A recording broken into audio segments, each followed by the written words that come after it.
ഇന്നാണ് എൻ്റെ കോളേജിലത്തെ ഓണ പ്രോഗ്രാം കേട്ടോ. ഞാൻ കുറച്ച് ലേറ്റ് ആയിട്ടാണ് എത്തിയിട്ടുണ്ടായിരുന്നത്. നമ്മളെ ഫ്രഷേഴ്സ് ഡേ കഴിഞ്ഞ സെയിം ഓഡിറ്റോറിയത്തിൽ വെച്ചിട്ടാണ് നമ്മൾ ഓണ പ്രോഗ്രാം നടത്തിയിട്ടുണ്ടായിരുന്നത്. ഹാളിന്റെ മുന്നിൽ തന്നെ നമ്മൾ സ്കൈഫ് ഓഡിയൻസിന്റെ ഓണപ്പൂക്കളൊക്കെ ഇട്ടിട്ടുണ്ടായിരുന്നേ. പിന്നെ നമുക്ക് അകത്തോട്ട് കയറാൻ വേണ്ടിയിട്ട് ഒരു പാസും ബാൻഡും ഒക്കെ ഉണ്ടായിരുന്നു കയ്യിൽ കെട്ടാൻ വേണ്ടിയിട്ട്. ഞങ്ങൾ ഡാൻസിനുണ്ടായിരുന്നു കേട്ടോ. ഞങ്ങളുടെ 4-മത്തെയോ 5-മത്തെയോ പ്രോഗ്രാം ആയിരുന്നു ഫസ്റ്റ്ക്ക് തന്നെ. അപ്പൊ ഞങ്ങൾ ആദ്യം പോയത് പ്രാക്ടീസ് ചെയ്യാൻ വേണ്ടിയിട്ടാണ് കേട്ടോ. ഞങ്ങൾ പ്രാക്ടീസ് ചെയ്തുകൊണ്ട് നിൽക്കുന്ന സമയത്താണ് അടുത്തത് നിങ്ങളെ പ്രോഗ്രാം ആണെന്നുള്ളത് അറിയുന്നത് കേട്ടോ. അപ്പൊ ഞങ്ങൾ വേഗം സ്റ്റേജിന് മുന്നിൽ ഓടിയിട്ടുണ്ടായിരുന്നു.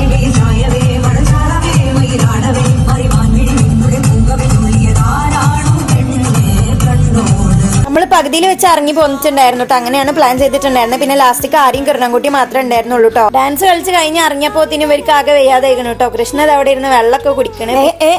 ഇതാരവിടെ ഒരു പുതിയ അവതാരം എന്ന് വിചാരിച്ച് ഞങ്ങൾ നോക്കുന്ന സമയത്താണ് അത് സന മിസ്സിന്റെയും ഹിബ മിസ്സിന്റെയും കുട്ടികളാണ് കേട്ടോ. ഒരു രണ്ടാളും ഒരേ വൈബിലായിരുന്നേ. അതിന്റെ ഇടയിൽ കൂടെ ഞങ്ങൾ കുറച്ച് മെയിൻ ആവാൻ വേണ്ടി അങ്ങോട്ടും ഇങ്ങോട്ടും നടന്നിട്ടുണ്ടായിരുന്നു. പക്ഷെ ആരും ശ്രദ്ധിച്ചിട്ടുണ്ടായിരുന്നില്ല. പിന്നെ കുറെ ഡാൻസും പാട്ടും കാര്യങ്ങളൊക്കെ ഉണ്ടായിരുന്നു. അവിടെ ഓൺ സ്റ്റേജിൽ പരിപാടി നടക്കുകയാണെന്നുണ്ടെങ്കിൽ ഞങ്ങൾ ഓഫ് സ്റ്റേജിൽ കിടന്നുകൊണ്ട് ചാടി മറിയായിരുന്നു. ഒരേ വൈബിലായിരുന്നു പരിപാടി നടന്നിട്ടുണ്ടായിരുന്നത്. കുറച്ച് കഴിഞ്ഞപ്പോ പിന്നെ ഗെയിംസ് ഒക്കെ സ്റ്റാർട്ട് ചെയ്തു കേട്ടോ. ടീച്ചേഴ്സിന്റെ ഗെയിംസ് ആണ് ആദ്യം സ്റ്റാർട്ട് ചെയ്തിട്ടുണ്ടായിരുന്നത്. കസേരക്കളി ആയിരുന്നു. പിന്നെ ടീച്ചേഴ്സിന്റെ മാത്രം പോരല്ലോ, ഞങ്ങള് കുട്ടികളുടെ വേണ്ടേ. പിന്നെ അടുത്തതായിട്ട് ഞങ്ങൾ കുട്ടികളുടെ കസേരക്കളി ആയിരുന്നു കേട്ടോ. അത് കഴിഞ്ഞപ്പോഴാണ് നമ്മളെ മാവേലിന്റെ എൻട്രി കേട്ടോ. ഇത്രയും 6 പാക്ക് ഒക്കെ ഉള്ള മാവേലി ഞങ്ങൾ എവിടെയെങ്കിലും കണ്ടിക്കണം. ഞങ്ങളെ സ്കൈഫോർഡിൽ മാത്രം ഇങ്ങനത്തെ വെറൈറ്റി മാവേലി ഉള്ളൂ. സാധാരണ നമ്മൾ കാണല് കൊടവേറൊക്കെ ചാടിയിട്ടുള്ള ഒരു കുട്ടപ്പ മാവേലിനല്ലേ. പക്ഷെ ഇപ്രാവശ്യത്തെ മാവേലി കിഡിലനായിരുന്നു. മാവേലിയും കൂടി വന്നപ്പോ നമ്മളെല്ലാരും മാവേലിനെ സന്തോഷിപ്പിക്കാൻ വേണ്ടിട്ട് എല്ലാരും കൂടെ മാവേലിന്റെ അങ്ങോട്ട് ആർമാദിച്ചിട്ടോ. അതിനിടെ ഞങ്ങൾ സദ്യ കഴിക്കാൻ വേണ്ടി പോയിട്ടുണ്ടായിരുന്നു. ഉച്ചക്ക് കഴിക്കേണ്ട സദ്യ ഞങ്ങൾ കഴിക്കുന്നത് വൈകുന്നേരമാണ് കേട്ടോ. ഞങ്ങൾ ഈ പ്രോഗ്രാമിന്റെ ഓളത്തിൽ അങ്ങോട്ട് ഫുഡ് കഴിക്കാൻ തന്നെ മറന്നു പോയിട്ടുണ്ടായിരുന്നു. അത്രക്ക് കളറ് പരിപാടിയായിരുന്നു. ഫുഡ് കഴിച്ച് വന്നപ്പോ നമുക്ക് കൊട്ടും കാര്യങ്ങളൊക്കെ ഉണ്ടായിരുന്നേ. ചാടി ചാടി ചാടി കാല് വേദനയായപ്പോ ഞങ്ങൾ പോയി റെസ്റ്റ് എടുത്തിട്ടോ. ഇനി കഴിയൂലെന്ന് മനസ്സിലായപ്പോ പിന്നെ ഞങ്ങൾ അനങ്ങില്ല കേട്ടോ. പിന്നെ ഞങ്ങൾ നേരെ പ്രോഗ്രാം കഴിഞ്ഞിട്ട് നേരെ പോവാൻ ഇറങ്ങിയിട്ടുണ്ടായിരുന്നു. ഇറങ്ങിയ സമയത്താണെന്നുണ്ടെങ്കിൽ ഒടുക്കത്തെ മഴ.